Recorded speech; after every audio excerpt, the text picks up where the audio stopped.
Hello my dear students, ಹೇಗಿದ್ದೀರಾ ಎಲ್ಲರೂ? Welcome to Pallavi tutorials. ಮಕ್ಕಳೆಲ್ಲರೂ ಕೂಡ ಫೈನಲ್ ಎಕ್ಸಾಮ್ ರೆಡಿ ಆಗ್ತಾ ಇರ್ತೀರಿ, ಪ್ರಿಪೇರ್ ಆಗ್ತಾ ಇದ್ದೀರಿ. ಸೊ ರಾಜ್ಯಶಾಸ್ತ್ರ, ಪೊಲಿಟಿಕಲ್ ಸೈನ್ಸಿಗೆ ಸಂಬಂಧಪಟ್ಟಾಗೆ ಯಾವ್ಯಾವ ವಿಷಯಗಳನ್ನ ನಾವು ಓದ್ಕೊಳ್ಬೇಕು, ಯಾವ ಕಾನ್ಸೆಪ್ಟ್ ಇಂಪಾರ್ಟೆಂಟು, ಯಾವ ಟಾಪಿಕ್ ಅಂಡರಲ್ಲಿ ಕ್ವಶನ್ಸ್ ರೈಸ್ ಆಗುತ್ತೆ ಅನ್ನೋದ್ರ ಬಗ್ಗೆ ನಿಮಗೆ ತುಂಬಾ ಡೌಟ್ ಇರುತ್ತೆ.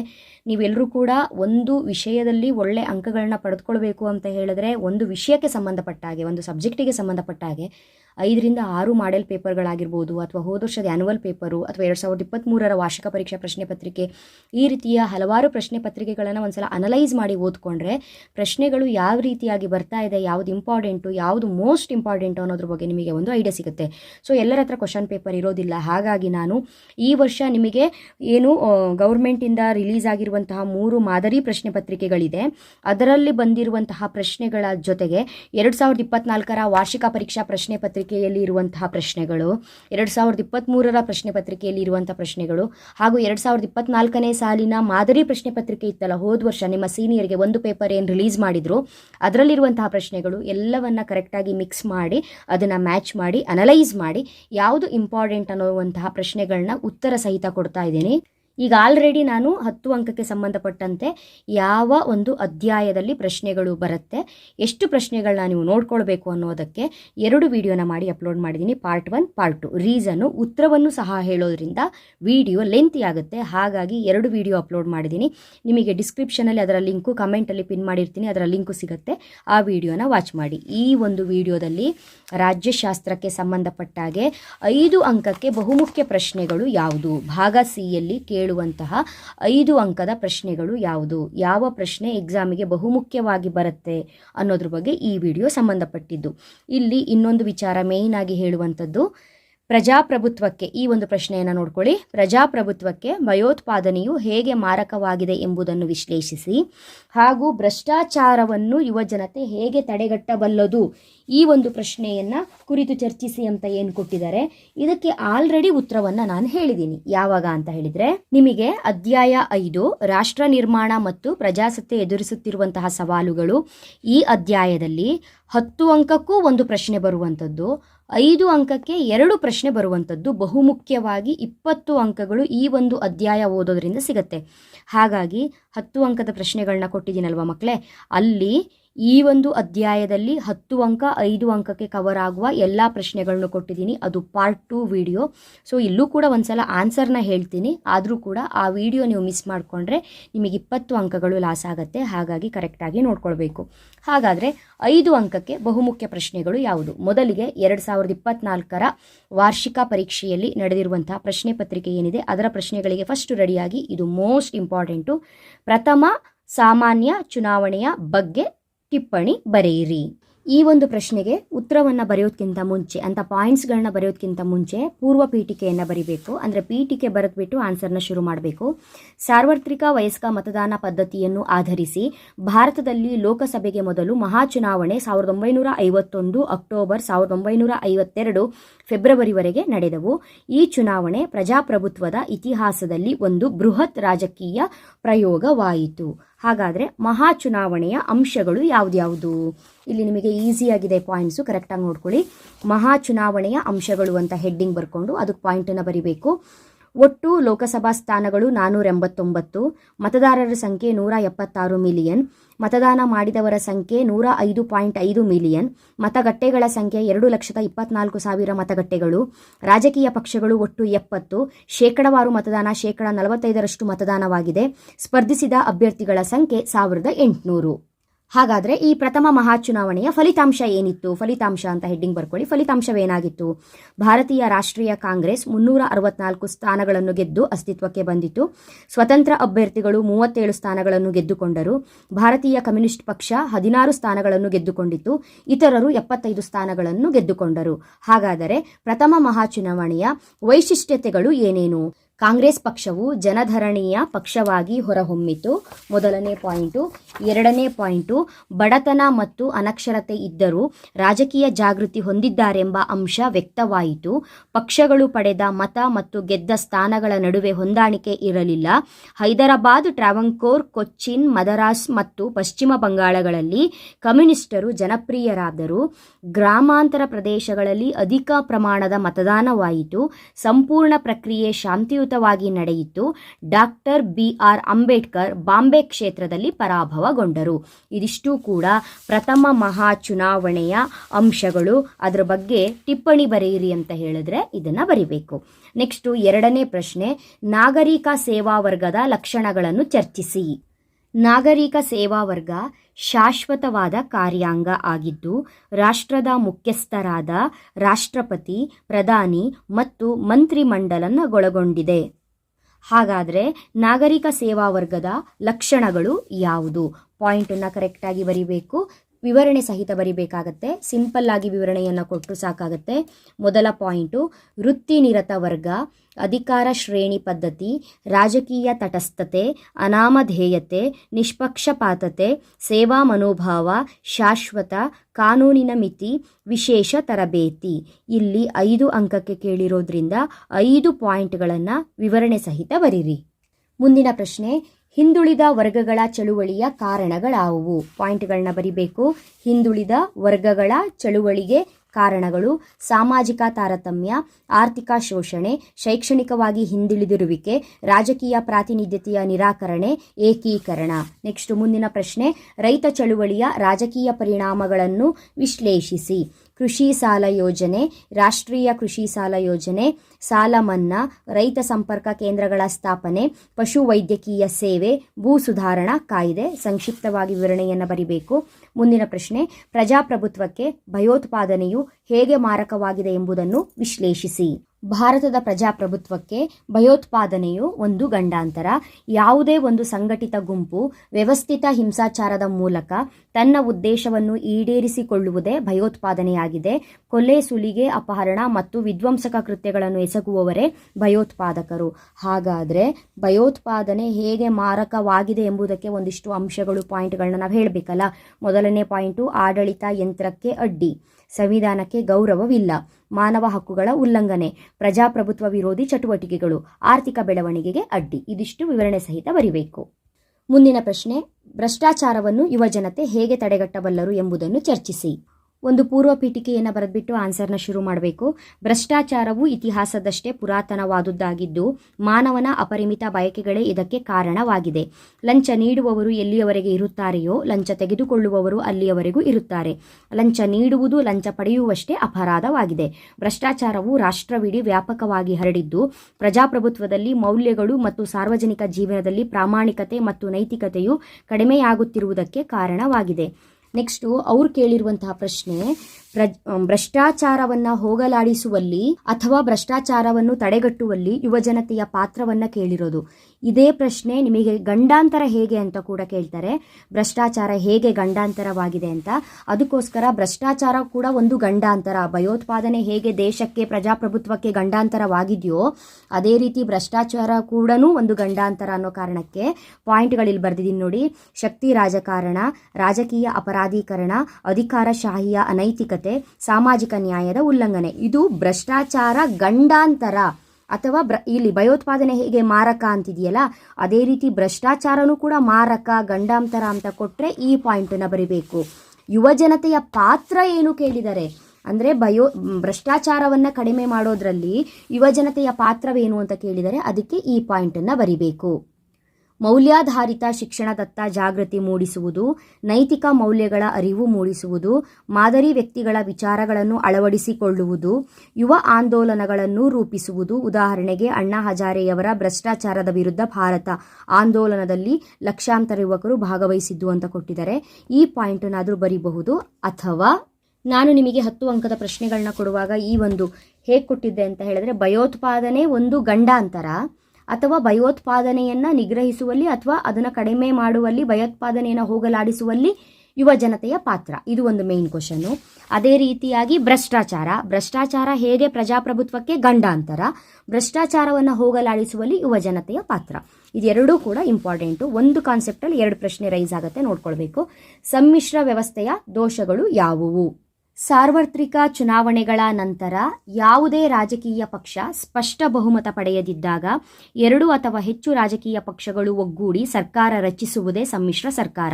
ಹಾಗಾದರೆ ಸಮ್ಮಿಶ್ರ ಸರ್ಕಾರದ ದೋಷಗಳು ಯಾವುವು? ದೋಷಗಳು ಅಥವಾ ಅವಗುಣಗಳು ಅಂತ ಕರಿತೀವಿ. ಯಾವುದು ಅಂತ ಹೇಳ್ಕೊಂಡು ಬರಿಬೇಕು. ಇಲ್ಲಿ ಒಂದ್ಸಲ ಪಾಯಿಂಟ್ಸನ್ನು ತೋರಿಸ್ತೀನಿ ನೋಡಿ. ಈ ಪಾಯಿಂಟ್ ಬೇಕಿದ್ರೂ ನೀವು ಬರಿಬಹುದು. ಇಲ್ಲೇ ಒಂದು ಸ್ಕ್ರೀನ್ ಶಾಟ್ ತಗೊಳ್ಳಿ, ಚಿಕ್ಕದಾಗಿದೆ ಪಾಯಿಂಟು, ಇದನ್ನ ಬೇಕಿದ್ರೂ ಬರಿಬಹುದು. ಅಥವಾ ಇಲ್ಲಿ ನಾನೇನು ಪಾಯಿಂಟ್ಸ್ ಕೊಟ್ಟಿದ್ದೀನಿ ಇದು ಕೂಡ ಬರಿಬಹುದು. 5 ಅಂಕಕ್ಕೆ ಆಗಿರೋದ್ರಿಂದ 5 ಪಾಯಿಂಟ್ ಬರಿಬೇಕು. ಮೊದಲನೇ ಪಾಯಿಂಟ್, ವಿಭಿನ್ನ ಸೈದ್ಧಾಂತಿಕ ನೆಲೆಯನ್ನೊಳಗೊಂಡಿರುವ ವಿವಿಧ ಪಕ್ಷಗಳ ನಾಯಕರುಗಳಿರುವುದರಿಂದ ಒಮ್ಮತದ ನಿರ್ಧಾರಕ್ಕೆ ಬರುವುದು ಕಷ್ಟಕರ. ಆದ್ದರಿಂದ ರಾಜಕೀಯ ಅಸ್ಥಿರತೆಗೆ ಕಾರಣವಾಗುತ್ತದೆ. ಸಮ್ಮಿಶ್ರ ಸರ್ಕಾರವು ಪರಸ್ಪರ ಒಪ್ಪಿಗೆಯನ್ನಾಧರಿಸಿ ಇರುವುದರಿಂದ ಮುಖ್ಯಸ್ಥರು ಸಂಪುಟ ರಚನೆಯಲ್ಲಾಗಲಿ ರಾಷ್ಟ್ರೀಯ ನೀತಿಗಳನ್ನು ರೂಪಿಸುವಲ್ಲಾಗಲಿ ಮುಕ್ತವಾಗಿ ವರ್ತಿಸಲು ಸಾಧ್ಯವಿಲ್ಲ. ಸಂಸದೀಯ ಸರ್ಕಾರ ವ್ಯವಸ್ಥೆಯಲ್ಲಿ ಸಮ್ಮಿಶ್ರ ಕೂಟದ ಪ್ರತಿಯೊಂದು ಪಕ್ಷವು ತನ್ನದೇ ಆದ ಮತದಾರರನ್ನು ಹೊಂದಿದ್ದು ಅವರಿಗೆ ನಿಗದಿತ ಯೋಜನೆಗಳನ್ನು ರೂಪಿಸುವ ಭರವಸೆ ನೀಡಿರುತ್ತದೆ. ಕನಿಷ್ಠ ಕಾರ್ಯಕ್ರಮ ಯೋಜನೆಗೆ ಬದ್ಧವಾಗಿದ್ದರೂ ಮಂತ್ರಿಮಂಡಲವು ಸಾಮೂಹಿಕ ಜವಾಬ್ದಾರಿಯಿಂದ ಒಂದು ಘಟಕದಂತೆ ಕಾರ್ಯನಿರ್ವಹಿಸಿರುತ್ತದೆ. ಆದರೆ ಯಾವುದೇ ರೀತಿಯ ತಪ್ಪುಗಳಿಗೆ, ಆಡಳಿತ ವ್ಯತ್ಯಾಸಗಳಿಗೆ ಜವಾಬ್ದಾರರಾಗಿರುವುದಿಲ್ಲ. 5ನೇ ಪಾಯಿಂಟು, ಆಡಳಿತಾತ್ಮಕ ಗೌಪ್ಯತೆ ನಿರ್ವಹಣೆ ಸಾಧ್ಯವಿಲ್ಲ. ಸಚಿವ ಸಂಪುಟದಲ್ಲಿ ಕೈಗೊಂಡ ಸೂಕ್ಷ್ಮ ಸ್ವರೂಪದ ನಿರ್ಣಯಗಳನ್ನು ಮಿತ್ರ ಪಕ್ಷಗಳಿಗೆ ಅಧಿಕೃತವಾಗಿ ತಿಳಿಸಲೇಬೇಕಾಗುತ್ತದೆ. ಅಥವಾ ಇಲ್ಲೇನಿದೆ, ಒಮ್ಮತದ ನಿರ್ಧಾರಕ್ಕೆ ಬರುವುದು ಕಷ್ಟ, ಮುಕ್ತವಾಗಿ ವರ್ತಿಸಲು ಸಾಧ್ಯವಿಲ್ಲ, ಮತದಾರರಿಗೆ ನಿಗದಿತ ಯೋಜನೆಗಳನ್ನು ರೂಪಿಸುವ ಭರವಸೆ ನೀಡಿರುತ್ತದೆ, ಮಂತ್ರಿಮಂಡಲವು ಸಾಮೂಹಿಕ ಜವಾಬ್ದಾರಿಯನ್ನು ಹೊಂದಿರುವುದಿಲ್ಲ, ಆಡಳಿತಾತ್ಮಕ ಗೌಪ್ಯತೆ ನಿರ್ವಹಣೆ ಸಾಧ್ಯವಿಲ್ಲ, ರಾಷ್ಟ್ರೀಯ ಹಿತಾಸಕ್ತಿಗಿಂತ ಪ್ರಾದೇಶಿಕ ಹಿತಾಸಕ್ತಿಗೆ ಹೆಚ್ಚು ಗಮನ ಕೊಡುತ್ತೇವೆ, ಪೂರ್ಣ ಅವಧಿಯನ್ನು ಪೂರೈಸದೆ ದುಬಾರಿ ವೆಚ್ಚಕ್ಕೆ ಕಾರಣವಾಗಿದೆ, ಪ್ರಜಾಪ್ರಭುತ್ವ ಮೌಲ್ಯಗಳಿಗೆ ಬೆಲೆ ಇಲ್ಲದಂತೆ ಮಾಡುತ್ತದೆ, ಸ್ವತಂತ್ರವಾದ ದೇಶೀಯ ಮತ್ತು ಅಂತಾರಾಷ್ಟ್ರೀಯ ನೀತಿಯನ್ನು ರೂಪಿಸಲು ಸಾಧ್ಯವಿಲ್ಲ, ಕೊನೆಯದಾಗಿ ದೀರ್ಘಾವಧಿಯ ಯೋಜನೆಗಳನ್ನು ರೂಪಿಸಲು ಸಾಧ್ಯವಾಗುವುದಿಲ್ಲ. ಈ ಪಾಯಿಂಟ್ಸ್ ಬೇಕಿದ್ರೂ ಬರಿಬಹುದು. ಮುಂದಿನ ಪ್ರಶ್ನೆ, ಭಾರತ ವಿದೇಶಾಂಗ ನೀತಿಯ ಮೂಲ ತತ್ವಗಳನ್ನು ಸಂಕ್ಷಿಪ್ತವಾಗಿ ವಿವರಿಸಿ ಅಂತಿದೆ. ವೆರಿ ಇಂಪಾರ್ಟೆಂಟ್ ಟಾಪಿಕ್ಕು, ಕರೆಕ್ಟಾಗಿ ನೋಡ್ಕೊಳ್ಳಿ. ಇತರ ರಾಷ್ಟ್ರಗಳೊಂದಿಗೆ ವ್ಯವಹರಿಸುವಾಗ ಅನುಸರಿಸುವ ನೀತಿಯೇ ವಿದೇಶಾಂಗ ನೀತಿ. ಭಾರತದ ವಿದೇಶಾಂಗ ಕರಡನ್ನು ಮೊದಲು ರಚಿಸಿದ ಜವಾಹರಲಾಲ್ ನೆಹರೂರವರನ್ನು ಭಾರತದ ವಿದೇಶಾಂಗ ನೀತಿಯ ಪಿತಾಮಹ ಅಥವಾ ಶಿಲ್ಪಿ ಎಂದು ಕರೆಯಲಾಗಿದೆ. ನೆಹರೂರವರು ಹೇಳುವಂತೆ, ನಾವು ಯಾವುದೇ ನೀತಿ ರಚಿಸಿದರೂ ನಮ್ಮ ರಾಷ್ಟ್ರಕ್ಕೆ ಯಾವುದರಿಂದ ಅತಿ ಹೆಚ್ಚು ಉಪಯೋಗವಾಗುತ್ತದೆ ಎಂಬುದನ್ನು ಗುರುತಿಸುವ ಕಲೆಯೇ ವಿದೇಶಾಂಗ ನೀತಿ. ಭಾರತ ವಿದೇಶಾಂಗ ನೀತಿಯ ಮೂಲ ತತ್ವಗಳು ಯಾವುದು ಅಂತ ಇದೆ. ಸೇಮ್ ಪಾಯಿಂಟ್ಸು, ಕರೆಕ್ಟಾಗಿ ನೋಡ್ಕೊಳ್ಳಿ. ಮೊದಲನೇ ಪಾಯಿಂಟು, ಅಲಿಪ್ತ ನೀತಿ, ಸಾಮ್ರಾಜ್ಯಶಾಹಿ ಮತ್ತು ವಸಾಹತುಶಾಹಿಗೆ ವಿರೋಧ, ವಿಶ್ವಸಂಸ್ಥೆಯಲ್ಲಿ ನಂಬಿಕೆ, ಗುರಿ ಮತ್ತು ಮಾರ್ಗ, ವರ್ಣಭೇದ ಮತ್ತು ಜನಾಂಗೀಯ ತಾರತಮ್ಯಕ್ಕೆ ವಿರೋಧ, ಪಂಚಶೀಲ ತತ್ವಗಳು, ಕಾಮನ್ವೆಲ್ತ್ ದೇಶಗಳೊಂದಿಗೆ ಸಂಬಂಧ, ನಿಶಸ್ತ್ರೀಕರಣ, ವಿಭಜಿತ ರಾಷ್ಟ್ರಗಳ ಬಗ್ಗೆ ಅನುಕಂಪ, ಚಿಕ್ಕ ರಾಷ್ಟ್ರಗಳ ಬಗೆಗೆ ಒಲವು, ಆಫ್ರಿಕಾ ಏಷ್ಯಾ ರಾಷ್ಟ್ರಗಳ ಬಗೆಗೆ ವಿಶೇಷ ಆಸಕ್ತಿ, ಶೀತಲ ಸಮರಕ್ಕೆ ವಿರೋಧ. 12 ಪಾಯಿಂಟ್ ಇದೆ. ವಿದೇಶಾಂಗ ನೀತಿಯ ಮೂಲ ತತ್ವಗಳು ಎಕ್ಸಾಮಿಗೆ ತುಂಬಾ ಇಂಪಾರ್ಟೆಂಟು. 12ರಲ್ಲಿ ನಿಮಗೆ ಯಾವ ಪಾಯಿಂಟ್ 5 ಈಸಿ ಆಗುತ್ತೆ, ಆ 5 ಪಾಯಿಂಟ್ಗಳನ್ನ ವಿವರಣೆ ಸಹಿತ ಕರೆಕ್ಟಾಗಿ ಕಲ್ತ್ಕೊಳ್ಳಿ. ಓಕೆನಾ? ಮುಂದಿನ ಪ್ರಶ್ನೆ, ಭಾರತ ಮತ್ತು ಪಾಕಿಸ್ತಾನ ದೇಶಗಳ ಸಂಬಂಧದಲ್ಲಿ ಕಾಶ್ಮೀರ ಸಮಸ್ಯೆಯನ್ನು ಕುರಿತು ವಿವರಿಸಿ. ಮೊದಲನೇ ಪಾಯಿಂಟು, ವಿಭಜನೆ ಎಂಬುದು ಬ್ರಿಟಿಷ್ ಭಾರತದ ಪ್ರದೇಶಕ್ಕೆ ಸಂಬಂಧಿಸಿದೆ. ಭಾರತ ರಾಜಪ್ರಭುತ್ವದ ಸಂಸ್ಥಾನಗಳಿಗೆ ಸಂಬಂಧಿಸಿರಲಿಲ್ಲ. ನ್ಯಾಷನಲ್ ಕಾನ್ಫರೆನ್ಸ್ ಕಾಶ್ಮೀರದ ಏಕೈಕ ರಾಜಕೀಯ ಪಕ್ಷವಾಗಿದ್ದು ಇದು ಭಾರತ ರಾಷ್ಟ್ರೀಯ ಕಾಂಗ್ರೆಸ್ನ ಅಧೀನದಲ್ಲಿತ್ತು. ಇದು ಪಾಕಿಸ್ತಾನದ ನಿಲುವನ್ನು ವಿರೋಧಿಸಿ ಭಾರತದ ಜಾತ್ಯತೀತ ರಾಜಕಾರಣದಲ್ಲಿ ನಂಬಿಕೆಯನ್ನು ಇರಿಸಿತ್ತು. ಭಾರತದಲ್ಲಿ ಅಸ್ತಿತ್ವದಲ್ಲಿದ್ದ ದೇಶೀಯ ರಾಜ ಸಂಸ್ಥಾನಗಳಿಗೆ ಭಾರತ ಅಥವಾ ಪಾಕಿಸ್ತಾನವನ್ನು ಆಯ್ಕೆ ಮಾಡಿಕೊಳ್ಳುವ ಸಂಪೂರ್ಣ ಸ್ವಾತಂತ್ರ್ಯವನ್ನು ನೀಡಲಾಗಿತ್ತು. ಭಾರತ ವಿಭಿನ್ನ ಧರ್ಮಗಳಿಗೆ ಸೇರಿದ ಜನಸಂಖ್ಯೆಯನ್ನೊಳಗೊಂಡ ಜಾತ್ಯತೀತ ರಾಷ್ಟ್ರವಾಗಿದೆ. ಧರ್ಮದ ಆಧಾರದ ಮೇಲೆ ದೇಶ ವಿಭಜನೆಯಾಗಿರುವುದರಿಂದ ಮುಸ್ಲಿಂ ಸಂಖ್ಯೆ ಹೆಚ್ಚಾಗಿರುವುದರಿಂದ ಕಾಶ್ಮೀರ ಪಾಕಿಸ್ತಾನದ ಭಾಗವೆಂದು ವಾದ, ಮುಸ್ಲಿಂ ಪ್ರಮಾಣದಷ್ಟೇ ಹಿಂದೂಗಳೇ ಇದ್ದಾರೆ ಎಂದು ಭಾರತದ ವಾದವಾಗಿದೆ. ನೆಕ್ಸ್ಟು ನಿಮ್ಮ 3 ಮಾಡೆಲ್ ಪೇಪರ್ 1, 2, 3 ಏನು ಪ್ರತಿಯೊಂದು ವಿಷಯಕ್ಕೆ ಸಂಬಂಧಪಟ್ಟಾಗೆ 3 ಮಾದರಿ ಪ್ರಶ್ನೆ ಪತ್ರಿಕೆಗಳನ್ನು ಬಿಡುಗಡೆ ಮಾಡಿದ್ದಾರೆ. ಅದರಲ್ಲಿ ಬಹುಮುಖ್ಯವಾಗಿ ಕೇಳಿರುವಂಥ ಪ್ರಶ್ನೆ, ಎಕ್ಸಾಮಿಗೆ ಗ್ಯಾರಂಟಿ ಇಂಪಾರ್ಟೆಂಟ್ ಆಗಿರುವಂಥ ಪ್ರಶ್ನೆ, ರಾಷ್ಟ್ರ ನಿರ್ಮಾಣಕ್ಕೆ ಎದುರಾಗಿರುವ ಅಡೆತಡೆಗಳನ್ನು ವಿವರಿಸಿ ಅಂತ ಕೇಳಿದ್ದಾರೆ. ಅದೇ ರೀತಿಯಾಗಿ ಇದೇ ಪ್ರಶ್ನೆ ಇನ್ನೊಂದು ಪೇಪರಲ್ಲೂ ಕೂಡ ರಾಷ್ಟ್ರ ನಿರ್ಮಾಣದ ವಿವಿಧ ಅಗತ್ಯಾಂಶಗಳನ್ನು ವಿವರಿಸಿ ಅಂತ ಕೇಳಿದ್ದಾರೆ. ಅಂದರೆ ರಾಷ್ಟ್ರ ನಿರ್ಮಾಣದ ಬಗ್ಗೆ ಒಂದು ಕಾನ್ಸೆಪ್ಟು ಇಂಪಾರ್ಟೆಂಟು. ಇಲ್ಲಿ 31ನೇ ಪ್ರಶ್ನೆ, ಯುವ ಜನಾಂಗವು ಭ್ರಷ್ಟಾಚಾರ ವಿರುದ್ಧ ಚಳುವಳಿಯಲ್ಲಿ ಸಕ್ರಿಯವಾಗಿ ಪಾಲ್ಗೊಳ್ಳುವವರು ಎಂಬುದನ್ನು ಚಿತ್ರ ವೀಕ್ಷಿಸಿ ಸಮರ್ಥಿಸಿ ಅಂತ ಇದೆ. ಭ್ರಷ್ಟಾಚಾರ ವಿರುದ್ಧ ಯುವ ಜನತೆಯ ಪಾತ್ರ ಏನು ಓದಿದ್ದೀವಿ ಆ ಒಂದು ಆನ್ಸರ್ನ ಇಲ್ಲಿ ಬರೀಬೇಕು, ಅದು ಇಂಪಾರ್ಟೆಂಟು. ಆಲ್ರೆಡಿ ನಾನು ಅದಕ್ಕೆ ಆನ್ಸರ್ನ ಹೇಳಿದ್ದೀನಿ. ನೆಕ್ಸ್ಟ್ ಇಲ್ಲಿ ಭಾರತದ ವಿದೇಶಾಂಗ ನೀತಿ ಏನಿದೆ ಇದು ಕೂಡ ಇಂಪಾರ್ಟೆಂಟು. ಆಲ್ರೆಡಿ ಇದಕ್ಕೆ ಆನ್ಸರ್ನ ಹೇಳಿರುವಂಥದ್ದು.